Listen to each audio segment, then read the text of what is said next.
What's up, YouTube? Today we're going to learn about toxic monogamy. And who better to learn about toxic monogamy than poly people? Not like multiple people, but like polyamorous, I don't know I don't really know that crap like that, but we're going to learn a little bit more about these polyamorous people. And have you ever noticed that they all have that same look in their eye? That same look in their eyes. Like these ones right here. This comment reads, does your wife's boyfriend... Look, you see it?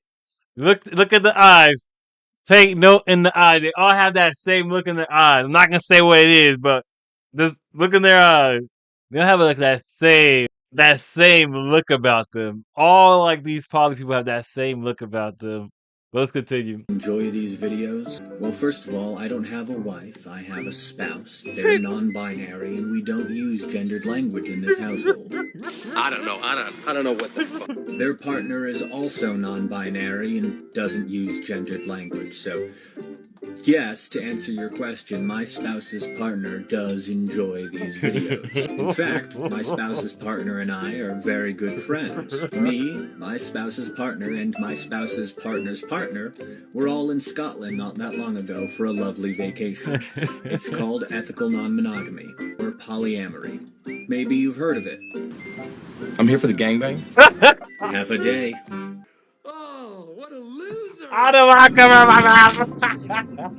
That one was from Benny Johnson. That was a good one.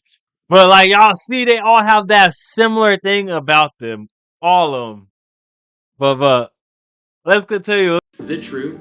Are you and my wife dating? Oh, yeah. Isn't she lovely? Ah, she's the best. Bruh, he looks like his wife has a boyfriend.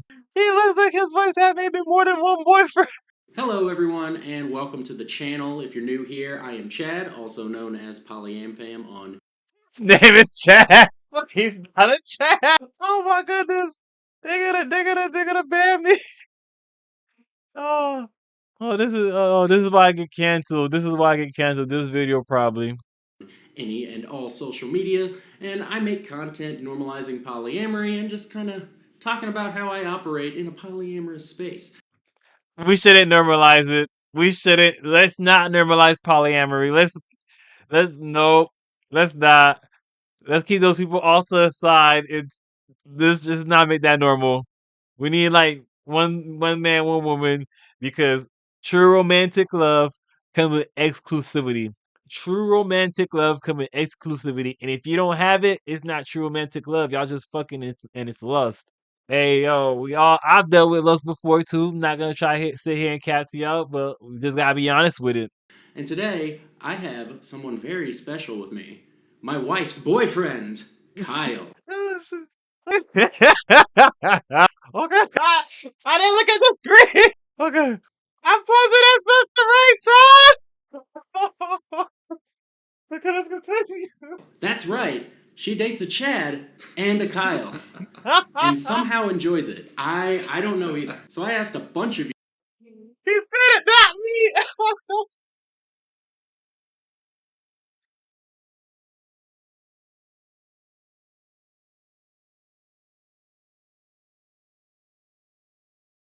You on TikTok and on Instagram to send in questions from me and Kyle about each other. A big topic in the world of polyamory is how metamors, or partners, interact with each other.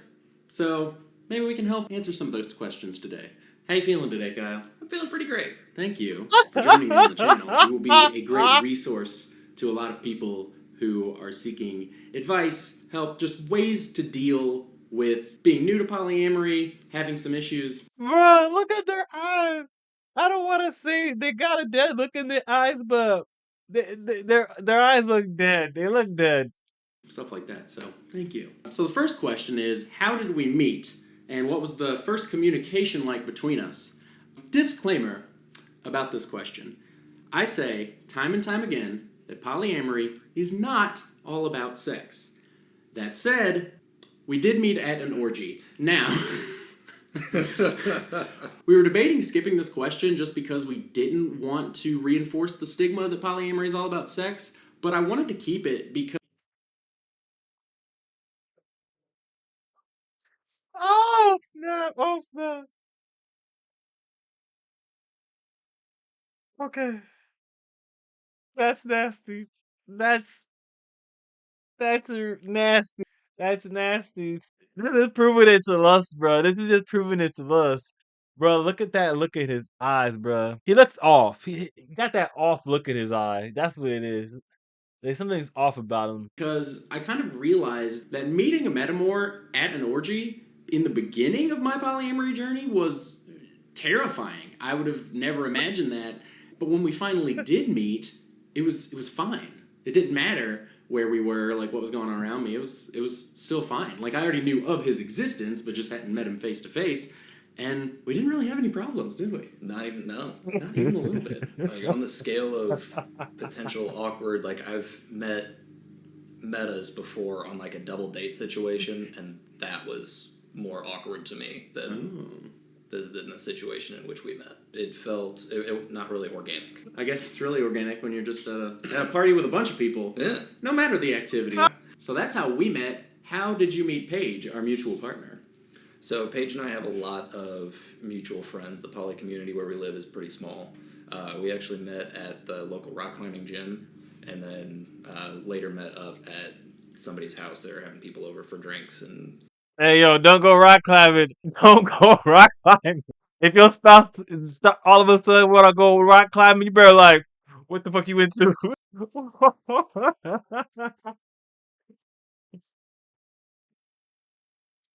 That's where they be at. I know that I now go to the rock climbing gym with you as well.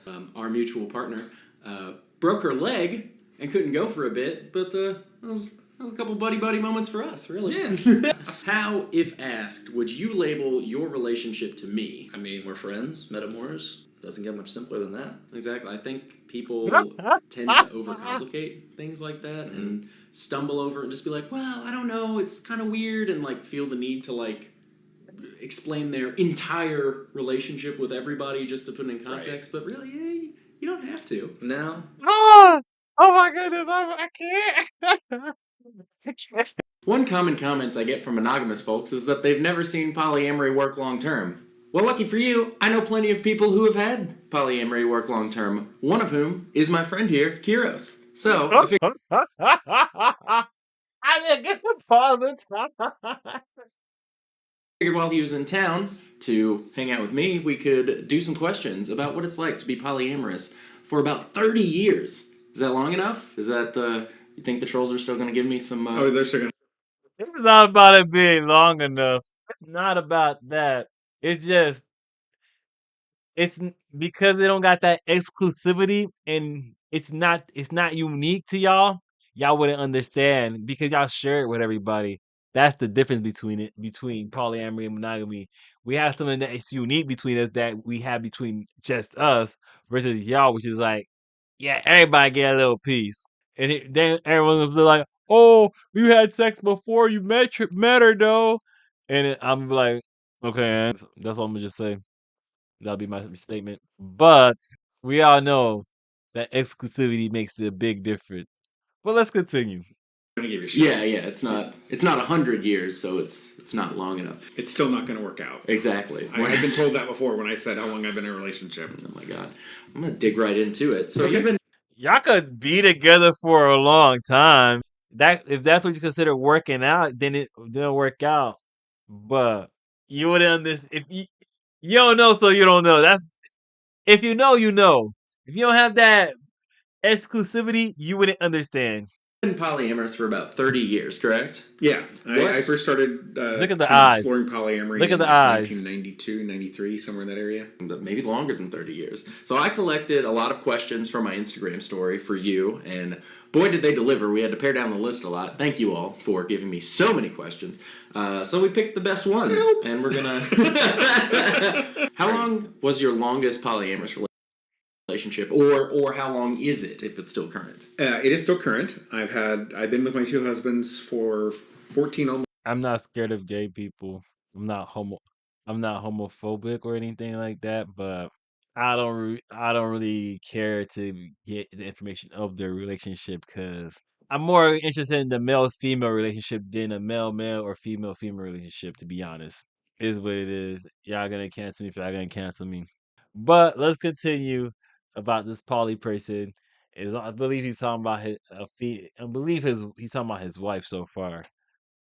But let's continue. Toxic monogamy trait number 1, taking pride in jealousy and insecurity. Have you ever heard someone say something like, "If anyone even looks at my partner, we're gonna have a problem," as if that's an admirable thing? Yeah. It's framed as if the speaker is being noble and protective of their partner, but in reality, it's very controlling and reveals a lot about how they feel about their relationship.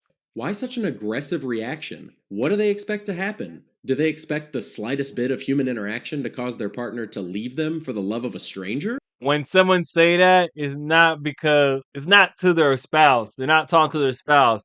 They're talking to y'all weirdos out there that wanna continue trying to talk to someone's spouse when they're like, oh, I'm just having a conversation with her, dog, bro. No, bro, just go on, move, bye, leave her alone, straight like that. Toxic monogamy trait number 2, controlling your partner's friends. I understand that certain people in a partner's past can cause a lot of discomfort. It's very reasonable to want your partner to distance themselves from people who have previously been abusive, manipulative, or otherwise shady. But it is painfully common for people to give up all of their opposite sex or gender friends as a rule for their relationship. Let's get the Makes perfect sense. Makes perfect sense. Males and females don't need to be friends. I understand that. They can be friends. I guess, yeah. I don't see why not. But they don't need to be friends. If you need a friend, you go make a same sex friend. obvious out of the way and acknowledge the blatant homophobia here. Opposite sex or gender friends are always the one to go because they are the ones viewed as the threats to the relationship. How's that homophobic? Because they're heterosexual. My girlfriend would never leave me for a woman. That's not how bisexuality works, Todd. It's also super transphobic because genderqueer folks are often viewed as the threatening sex or gender, regardless of how they identify. Homophobia and transphobia aside, if a person thinks that their partner having friends You're talking about heterosexual couples. Why would you even mention the? that they could potentially be attracted to is going to cause them to cheat, that person deeply distrusts their partner. Friends are so important, and nobody should be expected to sacrifice their friends for an intimate relationship. Toxic monogamy trait number 3, ownership of partners. Say it with me, everyone. We do not own our partners. I have grown to detest the word let when it comes to relationships. Okay, I agree. You don't own your partner. You don't own your spouse, but they are your spouse. They are your partner. That's your what? My wife. That's my wife. I'm not. It's not like I own her, but it's still my wife. That's mine right there. Like, I don't get that. I don't get that. Like, what? Y'all see what I'm talking about? Okay, let's continue. Let's continue to see what's toxic monogamy. This just seems like what normal monogamy stuff is for certain people. Some people might say, "Okay, I don't want that." Some people say, "Oh, makes perfect sense." It's not toxic because you're poly and you don't like it because that's all it really is. You're poly and you're like, I don't really like that. Just like when someone's monogamous and they critique polyamory. Toxic monogamy trait number 5, denial of attraction to others. There is one specific social media post that I have seen countless times that irritates me to no end. A psychology professor said, "If you're in love with someone, you won't be interested in someone else. If you are, then you aren't in love." I think people need this. Gee, thanks, a psychology professor. But that is not how attraction works. I will admit that this used to be me. I would proudly say that when I'm in a relationship, my attraction to others just goes away. And I truly believe that, despite clearly feeling physical attraction to others all the time. It's wild how you can convince yourself to deny obvious reality. It is okay to feel attraction to people other than your partner. Okay. No one's saying you're not gonna be attracted to other people. It's just acting upon it. That's all they're saying. You're not supposed to act upon it. You're supposed to be all for them and they're gonna be all for you. That's all it is. But y'all wouldn't understand that because the way y'all view it is not what it really is. We are human beings, and we can't just flip a switch and turn off our attraction. Being attracted to someone isn't cheating. Acting on that attraction in a way that violates your relationship boundaries is cheating. Toxic monogamy trait number 6, love conquers all. This one's pretty innocent most of the time, but when taken too far, it's not great. It is a good thing to be committed to a relationship to a level where you're willing to work through difficult times and make compromises. I'm not saying you should just give up immediately when relationship issues present themselves. What I am saying is that love alone cannot overcome irreconcilable differences. Okay, no one's saying that. See, this doesn't even apply to monogamy by itself. This could apply to your situation too, but you just want to apply it to monogamy. No, it just means that love conquers. I mean that love makes you want to stick together to fight through, not like, oh, just because y'all love each other, it fixes everything. Toxic monogamy trait number 7: bashing non-monogamy for no. That's not a toxic monogamy trait. We could just. I'm just gonna skip that right there. He just mad because people make fun of his situation and lifestyle. Let's skip right past that. Toxic monogamy trait number 8: treating love as a zero-sum game. A zero-sum game is a scenario in which someone gaining something inherently means that someone else loses an equivalent of that same thing. No one treats love like that. What? Continue. That's just not how feelings work. Sure, time and attention are limited resources, but love is not. Having feelings towards others, romantic or otherwise, does not take those feelings away from someone else. A question I get all the time as a polyamorous person is, what if your partner finds someone that they love more than you? It's not a bad question, but I do think it's kind of off. Love isn't a currency. It's not something you can physically measure. My partners don't have to take love away. But you can love people more than other people. Like, I don't know you, so I don't love you as much as the people I know in my life to be serious. I have as much love for as any other stranger in the world. But for people I know in my immediate circle, yeah, I actually got like that real good love for them. And then people in that like arm length circle that like, yeah, them my peoples right there. Away from me to give it to someone else. When you think of love as a zero-sum game, it can make you very protective and often controlling of your partner's feelings towards others. Sometimes people take it way too far and get jealous of how much partners love their own family. Love is not a zero-sum game, and no. Okay, no monogamous person is saying that stuff. You're making it weird. Weird.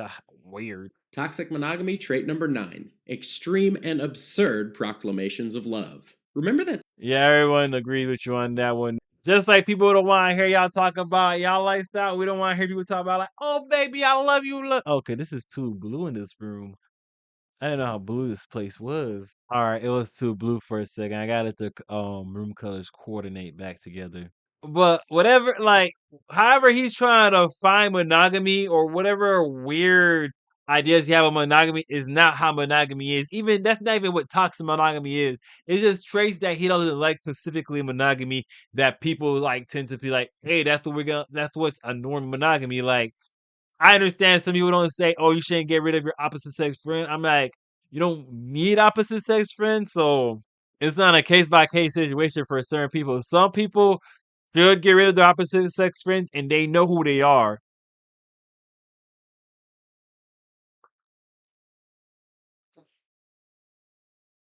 But for real though, like some people don't. Some people like their others the significant other will feel more secure. So if you want to be with that person, you should do it. But if you don't want to be with that person, then don't do it. Well, you gotta understand that's the thing that they're gonna require in a partner. So if you can't get mad if they want that.